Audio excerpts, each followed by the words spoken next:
When central New York voters hit the polls Tuesday, they were participating in a declining trend, voting on Election Day.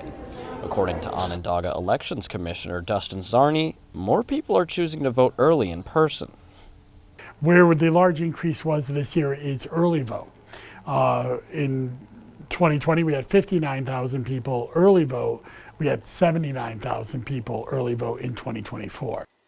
One of these early voters was Nick Bremerman, a longtime Syracuse resident and an intern with the New York Democratic Coordinated Campaign in 2024.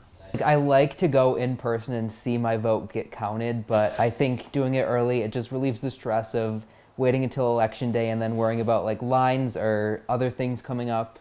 Zarni believes voters are more comfortable with early voting than ever before. I think people are starting to get used to early voting. We only had it in New York since 2019. It's convenient. We increased our sites to 10 sites. Additionally, the partisan stigma of voting before Election Day is starting to fade. In the early years of early voting, Democrats were using it, Republicans thought it was evil or something, and they just didn't use it.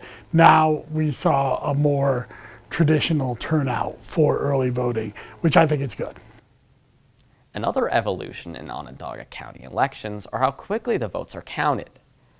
A New York law passed in 2022 requires election officials to review and verify all mail-in ballots within 4 days of when they are approved.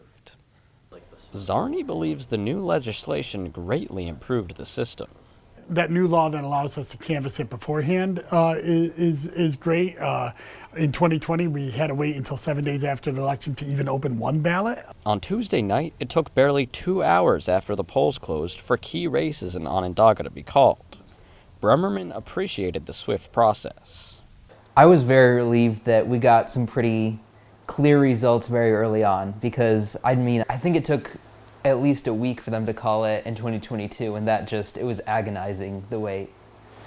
While most races in Onondaga County have been called by the Associated Press, Zarni reminds residents that nothing is official until the final vote count is certified. Brendan Finder, NCC News.